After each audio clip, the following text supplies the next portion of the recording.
Hello दोस्तों, स्वागत है आपका फिर से अनमोल मोटिवेशन चैनल पर। दोस्तों, आज आपके लिए राधे कृष्णा की प्रेम कहानी के बारे में बताते हैं।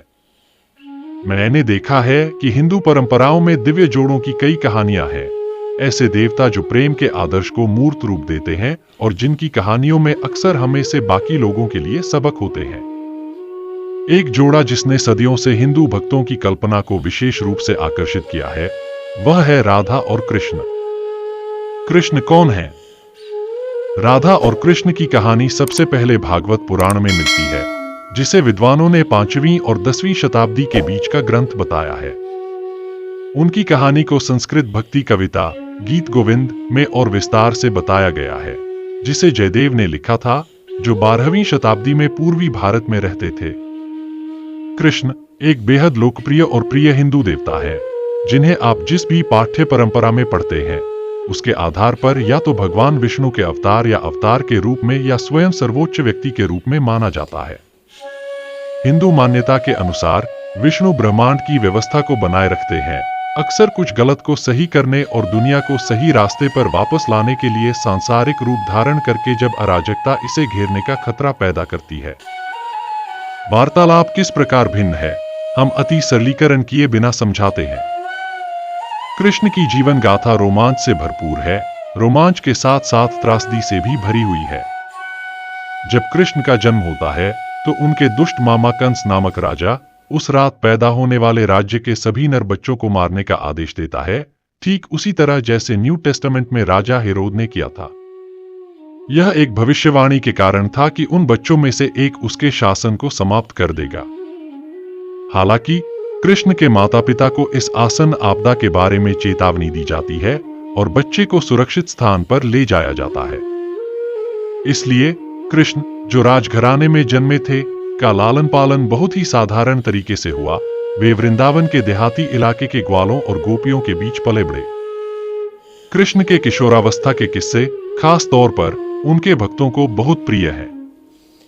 यह कृष्ण के जीवन का अपेक्षाकृत लापरवाह समय था, जब वे गोपियों के साथ हर तरह की शरारतें करते थे और वृंदावन के जंगलों में बांसुरी बजाते हुए घूमते थे।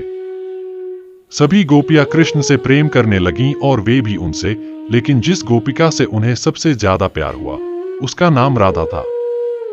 राधा और कृष्ण के प्रेम की कहानी त्रासदी के माहौल से घिरी हुई है। दोनों एक साथ नहीं रह सकते, क्योंकि राधा पहले से ही विवाहित है और कृष्ण के सामने एक महान भाग्य है। जब समय आता है तो कृष्ण को वृंदावन छोड़ना पड़ता है और अपने दुष्ट मामा को उखाड़ फेंकना पड़ता है, और युद्धरत भाइयों के दो समूहों, पांडवों और कौरवों के बीच लड़ाई में एक महत्वपूर्ण भूमिका भी निभानी पड़ती है। दिव्य प्रेम। यह दुखद कहानी भक्तों को न केवल इसलिए प्रिय है क्योंकि यह वास्तविक मानवीय भावनाओं को जागृत करती है, बल्कि वैष्णव परंपरा में इसके गहन धार्मिक महत्व के कारण भी प्रिय है, वह हिंदू परंपरा जिसमें यह कहानी सबसे प्रमुखता से आती है। कुछ लोगों को राधा और कृष्ण के बीच का प्रेम व्यभिचारी या निंदनीय लग सकता है, क्योंकि वह विवाहित हैं। हालांकि परंपरा का ध्यान इस निंदनीय पर नहीं, बल्कि उस गहरे, सहज, सच्चे प्रेम पर है जिसे यह दर्शाता है। कृष्ण के लिए राधा का प्रेम इतना प्रबल है कि वह सामाजिक रूढ़ियों के विरुद्ध जाने को तैयार है। वह इस प्रेम के लिए अपने समुदाय की अस्वीकृति का जोखिम उठाने को तैयार है।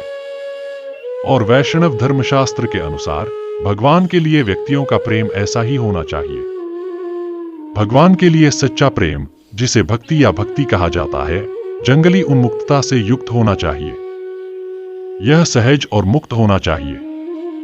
वैष्णव धर्मशास्त्र में गोपियां ब्रह्मांड में रहने वाले कई जीवों या आत्माओं का प्रतिनिधित्व करती हैं, जबकि कृष्ण ईश्वर, भगवान, सर्वोच्च प्राणी है। कृष्ण और गोपियों के बीच के रिश्ते का एक बहुत ही लोकप्रिय और सुंदर कलात्मक चित्रण रासलीला कहलाता है। इसमें गोपियों को एक घेरे में नृत्य करते हुए दिखाया गया है। उनमें से प्रत्येक के साथ कृष्ण एक साथी के रूप में है। उन्होंने अपनी दिव्य शक्ति का उपयोग करके खुद को गुणा किया है, ताकि वे प्रत्येक गोपी के साथ व्यक्तिगत रूप से नृत्य कर सकें। जब कृष्ण को अंततः वृंदावन छोड़ना पड़ता है, तो राधा को वियोग का दर्द लगभग असहनीय होता है। जब वह कृष्ण से पूछती है कि उसे ऐसा दर्द क्यों महसूस हो रहा है, तो कृष्ण कहते हैं कि उसे सभी प्राणियों में उसे देखना सीखना चाहिए, क्योंकि वह सभी के दिलों में रहता है। भगवान से अलग होने की व्यक्तिगत आत्मा की भावना भी इसी तरह दर्दनाक होती है और इसे भक्ति का एक विशेष रूप से शक्तिशाली प्रकटीकरण माना जाता है।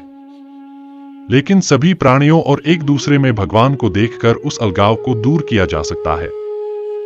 जैसा कि कृष्ण भगवद गीता में भी कहते हैं, जो सभी प्राणियों को मुझ में देखता है और जो सभी प्राणियों में मुझे देखता है, उससे मैं कभी नहीं भटकता, नहीं वह व्यक्ति मुझसे कभी भटकता है। इसलिए राधा और कृष्ण की कहानी का एक तो युवावस्था के प्रेम की एक दुखद और मार्मिक कहानी के रूप में, जिसे बड़े प्यार से याद किया जाता है, लेकिन वयस्कता की पुकार ने उसे पीछे छोड़ दिया है, और दूसरी ओर यह प्रेम के सभी रूपों के प्रति खुले रहने का निमंत्रण भी है।